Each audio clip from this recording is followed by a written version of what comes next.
Hello, this is Eric of NotBIOS, and today's video is about audio. What we're going to start with is a basic microphone. We're going to be going outside, and then we're going to be trying a different microphone that's a step up as well. So these basic microphones are good for inside, outside, basically all around. The entry level, of course, will be great for someone starting out, and you want good audio without having the hiss. Of course, part of that will be your levels on your camera. We'll go into that in this video. I'm also be going through different audio options that reject all sound around you. So you have to stay close, because this microphone, for instance, if I were to back away, you start to lose audio quality. So you want to be right on it for a microphone like this. I'll also be showing a little bit about amps. So what to use to actually, so you can lower the volume, say, on your camera and avoid getting hiss, because when you actually crank up preamps right up, you'll start to introduce a sound like shh into your audio, ruining your experience and ruining anyone's experience watching your videos, which can be very irritating. Now let's get started.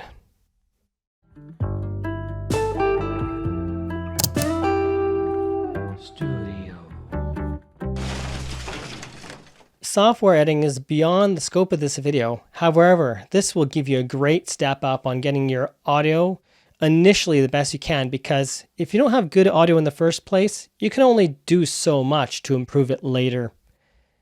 Having unclear audio is like having an unclear photo.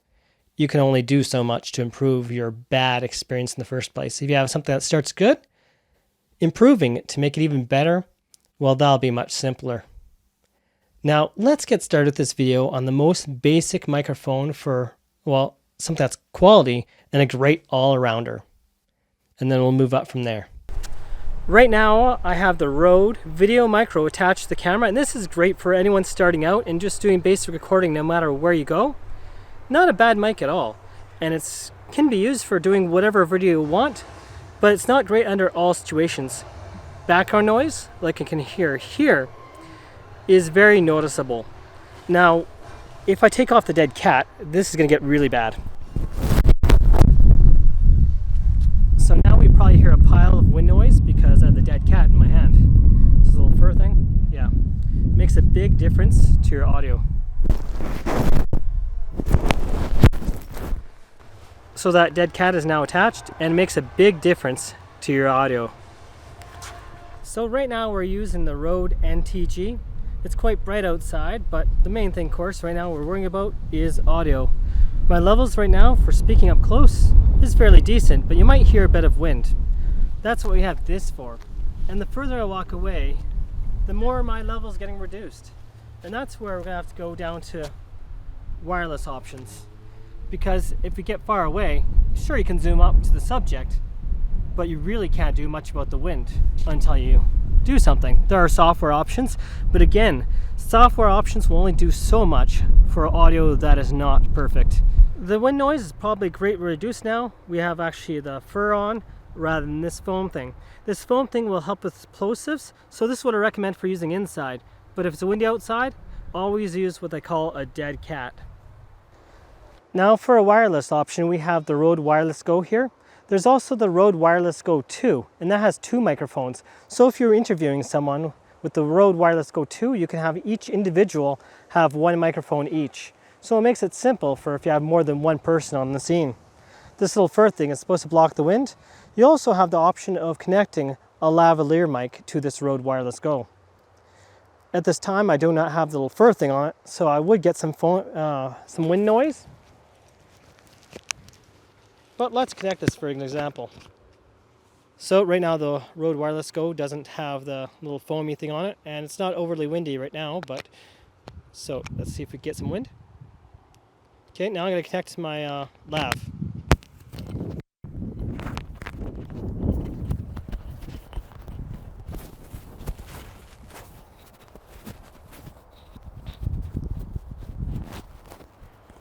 So right now I have my lav mic connected, and let's see what my levels are at. It's great too if you can actually see the levels on your camera, so you know you're not clipping, because if you hit the red, your volume's too high. It's a good idea to have your levels on your camera fairly low, so you're actually not getting that hiss, so you get the best quality possible. Now if I walk around, you should be able to hear me as if I'm talking right at the camera.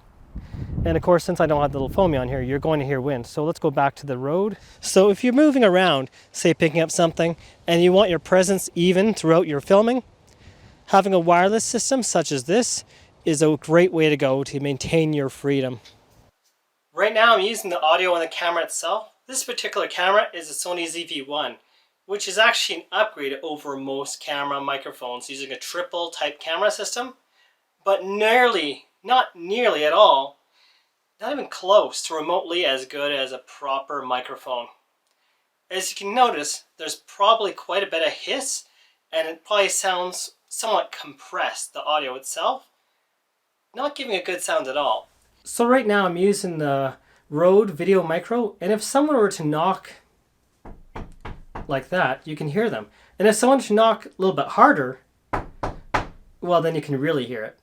So right now I'm using the Rode NTG. There should be a little bit less hiss in the audio, and it rejects sound a little bit better than the other microphone, and I probably sound a lot clearer and a lot better sounding.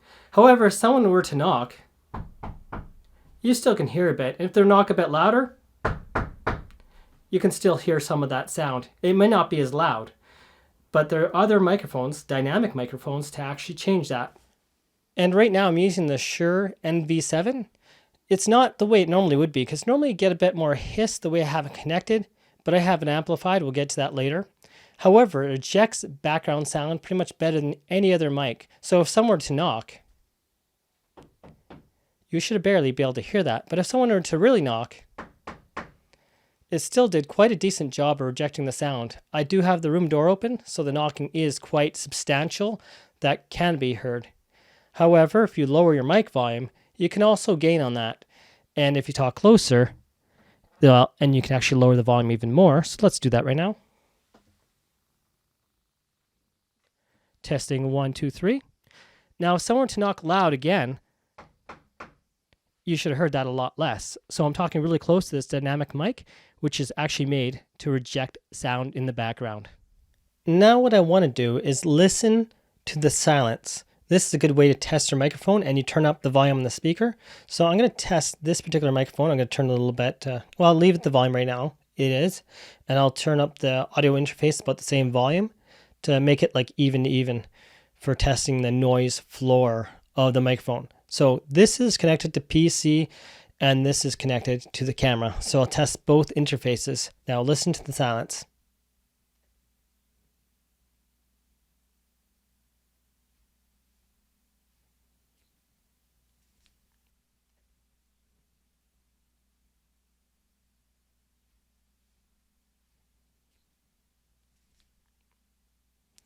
Okay, now I'm going to switch over to the other device and now listen to the silence of the other device when it's connected, the Scarlett 2i2.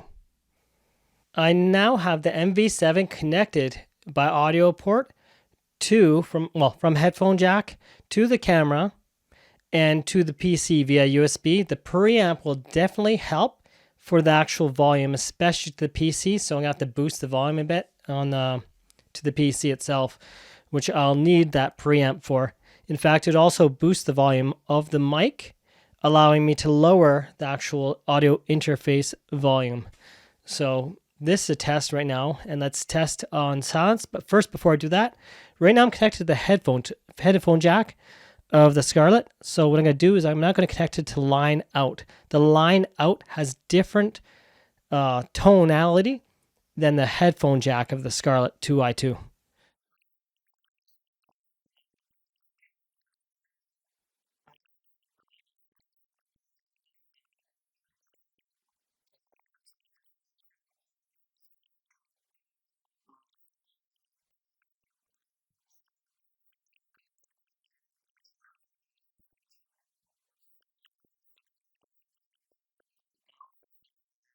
Deeper. This is a lot brighter, more dynamic sound here.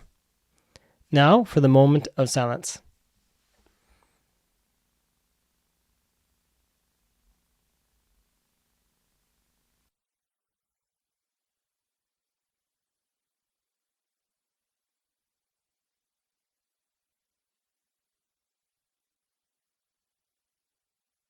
the actual headphone jack out, which I'm using right now, is very similar to the MV7 software, going to medium compression, giving that little darker, deeper tone, where you can actually get that more of that rumbly type sound, which a lot of people use for radio. But you might prefer the brighter sound, especially depending on the tone of your voice. It's going to come down to personal preference and what your viewers prefer for listening to sound. So now to answer a couple basic questions. Should you leave this on your mic at all times since it works so great for the wind? I'd recommend you use the foam type interface, because this interface with the foam here will help against plosives. And if you, say, are recording at a distance, you can go without that. Now, let's say you use this as a shotgun mic and it's off to the side. You don't have to worry about plosives and you don't need this foam on there. It's not going to make much difference with it on, I find, at least by personal experience. And get your audio source as close as possible. So let's say you have a boom arm. It's a good idea to leave it like off the side, just off camera on the side, so you can get as close as possible for the best quality audio. So generally, if I had a pole or something to actually hold the Rode NTG, you could use it just as well for shotgun mic or even a mic just below recording your audio, because that way I can avoid amplifier altogether. And I can actually record with this USB to the PC as well, or directly with headphone jack like I have to the camera right now as we speak. So you don't necessarily need a dynamic mic like this one. And so right now what you're hearing is this mic. Your other question might be preamp or no preamp. Well, when it comes down to preamps, it's only if you need to boost that audio so you can avoid hiss. The less connections and less devices in the chain is generally better. So that way you can avoid having any sort of interference that could be introduced or signal degradation.